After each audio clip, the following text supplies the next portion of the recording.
네, 안녕하십니까. 버식입니다. 이란 측에서 호르무즈 해협에 완전 봉쇄를 해제한다. 이런 발표가 있었고요. 트럼프 대통령의 트윗에도 호르무즈 해협의 봉쇄가 해제되었다. 이런 식으로 재확인을 했습니다. 그러니까 휴전 협상 중인 2주 동안은 호르무즈 해협의 봉쇄를 해제하겠다는 그런 말인데요. 이란 측에서는 봉쇄를 해제했지만 미국 측에서는 당분간은 호르무즈 해협 봉쇄를 유지하겠다.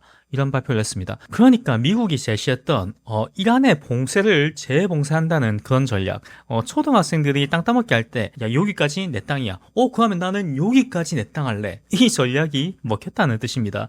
한국 언론에서는 트럼프 대통령이 처음 그런 전략을 이야기했을 때 정말 유치하다. 이게 되겠냐. 봉쇄를 해제하라고 하니까 본인이 직접 나서가지고 봉쇄를 더 악화시키고 있다. 미국이 호르무즈 해협으로 돈을 벌어먹으려고 하고 있다. 뭐 이런 비난이 많았는데 결국에는 그 유치한 방법이 먹혔다는 뜻입니다. 그러니까 미친 개한테는 매가 약이라는 그런 과거 속담이 딱 맞아떨어진 그런 전략이라고 할 수 있는데요. 겉으로 봤을 때는 되게 무식한 전략처럼 보이지만 한국 언론이 이야기해주지 않은 그런 세부 내역을 봤을 때는 미국 입장에서 가장 최선의 전략이었다는 것을 알 수 있습니다. 그리고 이란의 이런 결정에 배후에는 중국이 연관되어 있다는 것을 여러분이 이해할 수 있을 겁니다. 자, 먼저 첫 번째로 트럼프가 중국 시진핑에게 이란에게 무기를 지원해주지 마라 이런 이야기를 했었습니다. 그리고 중국 측에서는 우린 이란에게 아무런 지원도 하고 있지 않다. 아무런 무기도 지원해주고 있지 않다. 그런 답변을 들었다고 했는데 최근 미국의 파이낸셜 타임즈가 입수한 이란 혁명수비대의 극비 기밀문서에 따르면 중국이 간접적으로 이란의 전쟁에 개입했다는 그런 정보를 입수할 수 있었다고 합니다. 그건 바로 군사위성의 사용 권리입니다. 자, 처음 미국과 이스라엘이 이란을 폭격할 때 이란의 주요 거점, 그러니까 주요 군사시설을 전부 다 폭격을 했어요. 대부분의 레이더 방공망이 파괴가 됐었는데 그런데 그 이후에 이란의 혁명수비대가 정확하게 미군의 군사기지 그리고 미군의 공중급유기를 5대를 폭격하는 그런 사건이 있었죠. 그런데 이란이 보유한 군사위성 중에서 최고의 성능을 발휘하는 위성의 해상도가 5m라고 합니다. 그런데 그 5m는 저기에 뭔가 있다는 그 정도만 파악할 뿐이지 미군 급유기의 위치를 정확하게 파악할 수 있는 그런 성능은 되지 않아요. 그런데 그 위치를 정확하게 파악하고 폭격을 했다는 것은 이란의 주요 군사시설이 파괴된 그런 상황에서는 말도 안 된다. 이거는 외부에 조력이 있을 것이다. 그렇게 예상했는데 역시 예상대로 중국의 위성이 그 정보를 이란 쪽으로 전달해줬다는 그런 정황이 포착되었습니다. 그런데 그 위성의 발사 장소 그리고 통제권 역시 모두 중국에 있고 그 위성의 사용 권한 그리고 사용 데이터만 중국을 통해서 건네받는 그런 방식으로 이 위성을 운영했다는 말이에요. 그렇기 때문에 미국과 이스라엘이 이란 본토를 무자비하게 그렇게 파괴를 했어도 이란 측에서는 고화질의 위성 데이터를 보면서 미국에게 반격을 할 수 있었던 거죠. 미국 입장에서도 현재 이란과 전쟁을 벌이고 있지만 중국 본토에 있는 위성 기지까지는 지금 현재 미국이 공격할 수 없죠. 그렇기 때문에 미국 측에서 이런 문서를 공개하면서 봐라 중국이 어떻게 하고 있는지 중국은 겉으로는 아닌 척하면서 이렇게 이란을 뒤에서 지원하고 있었다. 금방 끝낼 수 있는 전쟁을 중국의 지원 때문에 이렇게 길게 끌고 가고 있는 것이다. 이런 것을 전 세계에 공언하는 거예요. 그러니까 호르무즈 해협의 봉쇄와 그리고 이란 휴전 협상이 잘 안 되는 근본적인 원인이 미국이 아니라 중국 때문이다. 이렇게 알려주는 거죠. 그리고 실제로 중국이 이런 위성 데이터, 레이더망 외에도 이란에게 직접 휴대용 방공미사일을 보내댔다는 정황이 미국 CNN의 보도로 알려졌습니다. 중국 측에서 휴대용 방공미사일 맨페즈를 이란에게 제공했다는 그런 정황이 포착되었는데 실제로 이란군은 이 미사일을 통해서 미국의 F-15 전투기를 격추하는 데 성공했습니다. 자, 이렇게 위성 정보와 휴대용 미사일까지 이란 측에게 지원을 하면서 또 무엇을 지원했냐면 바로 이란의 돈 세탁을 지원했습니다. 불과 몇 년 전만 해도 동북아시아의 금융 허브였던 홍콩 금융 네트워크를 통해서 이란의 검은 돈을 달러로 세탁하는데 그렇게 협조를 했다는 뜻입니다. 4월 14일 미국 재무부 장관이 긴급 사안을 발표했습니다. 2024년 한 해 동안 이란이 홍콩을 통해 최소 90억 달러의 검은 돈을 세탁했다는 그런 내용이에요. 그리고 이 정보를 미국의 대형 은행들에게 모두 공유를 하고 홍콩에서 발생하는 모든 거래에 이란과 연관이 없는지 그런 부분을 면밀하게 검토할 것이다. 이런 발표를 했습니다. 자, 홍콩이 어떻게 중국 공산당의 손에 들어갔는지 2020년 코로나19 사태 때 홍콩의 국가보안법이 시행된과 동시에 이제 공안이 어떻게 홍콩 국민들을 탄압했는지 그런 거를 여러분이 실시간으로 보셨을 거예요. 그렇기 때문에 지금 홍콩은 과거의 글로벌 금융 인프라 그런 도시가 아닙니다. 친중 국가들의 검은 돈을 세탁해주는 그런 도시로 전락을 했다는 것을 우리가 여실히 볼 수 있죠. 그렇기 때문에 겉으로는 미국과 이스라엘 연합군 그리고 이란의 전쟁이라고 봤지만 그 배후에는 중국이 이란을 지원하고 있었다. 그렇기 때문에 이란이 포기하지 않고 계속 전쟁을 이어나갈 수 있었다.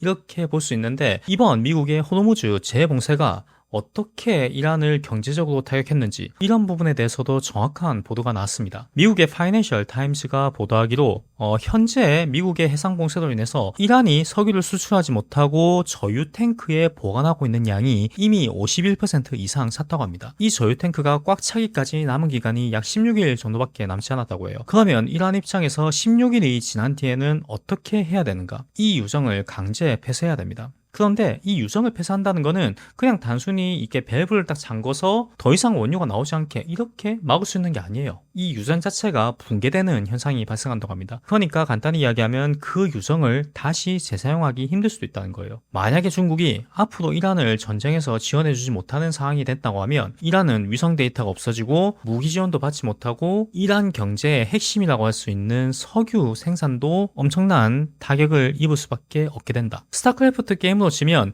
미니맵도 보지 못하고 미네랄도 싹 사라진 상태에서 배럭도 파괴된 일꾼만으로 적의 메카닉 병력을 상대해야 되는 그런 상황에 놓이게 된다는 거예요. 자, 그렇기 때문에 이번 미국의 호르무즈 해협 재봉쇄가 이란을 상대로 얼마나 큰 타격을 입힐 수 있는지 그런 걸 우리가 확인할 수 있는 거죠. 물론 중국 또한 호르무즈 해협이 미군에 의해 봉쇄되면 경제적인 타격을 입습니다. 그런데 현재 시점에서는 아직까지는 중국이 전 세계의 공장 역할을 하고 있기 때문에 중국의 원유가 원활하게 공급되지 못하면 결국 미국 또 타격을 입게 됩니다. 어떤 타격이냐면 생산 물가의 상승.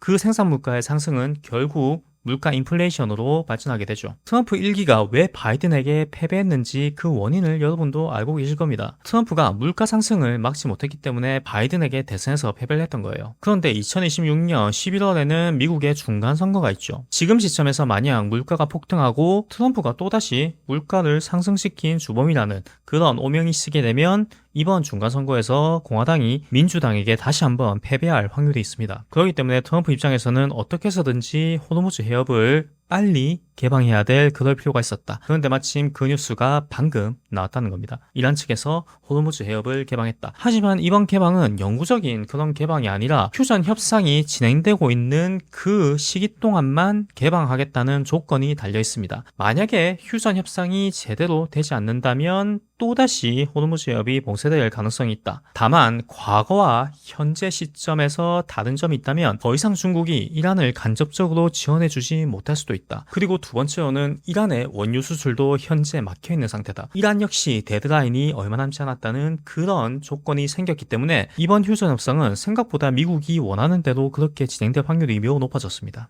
자, 그런데 이상하지 않습니까? 중국이 예전에 미국이 이렇게 큰 소리를 빵빵 치면 중국 측에서도 미국에게 할 테면 해봐라. 우린 전략 외교다. 너희를 물어뜯을 것이다. 이런 강력한 비난을 했는데 최근 들어서 중국이 상당히 조용합니다. 중국이 뭘 하고 있는지 이란에게 어떤 지원을 하고 있는지 이런 내용을 미국이 전부 다 수집해가지고 언론을 통해서 이렇게 전부 다 풀고 있죠. 여기서 예측할 수 있는 것은 미국과 중국의 정보전 레벨이 많은 격차를 보이고 있다. 그리고 그 중심에는 바로 AI의 기술력 차이에 있다는 걸 우리가 예상할 수 있는 겁니다. 제가 지난 영상에서 중국 정부의 슈퍼컴퓨터가 해킹당했다. 이런 정보를 제가 여러분한테 알려드렸는데 이 사이버 보안이 정말 중요한 전쟁의 척도가 되는데 지금 현재 미국의 기술력, AI 기술력이 중국을 압도하고 있는 그런 시점인 것 같다. 중국도 그걸 알기 때문에 일단은 지금은 잠자코 있는 것 같다는 게 제 생각입니다. 하지만 중국 또한 계속 AI 기술을 개발하고 있기 때문에 앞으로 정황이 어떻게 바뀌게 될지는 지금은 예상하기 힘듭니다. 하지만 트럼프 정부가 5월 14일에서 15일 사이에 중국을 방문한다는 그런 일정을 발표했기 때문에 아마 그 전까지는 이란 전쟁을 마무리 짓고 그 이후에 여기서 가지고 있는 이 카드들, 제가 아까 전에 말씀드렸던 중국이 이란에게 간접적으로 전쟁을 지원했다는 그런 카드를 가지고 어떤 딜을 하게 될 그런 확률이 매우 높겠죠. 그러기 위해서는 이번 주말이 매우 중요한 그런 시점이 될 겁니다. 이란과 미국이 휴전 협상에 성공할지 아니면 다음 주부터 미군의 지상 병력이 이란으로 들어가게 될지 그 갈림길이 이번 주말에 결정이 될 겁니다. 자, 그러면 다음 영상에서 또 좋은 정보로 찾아뵙겠습니다. 감사합니다.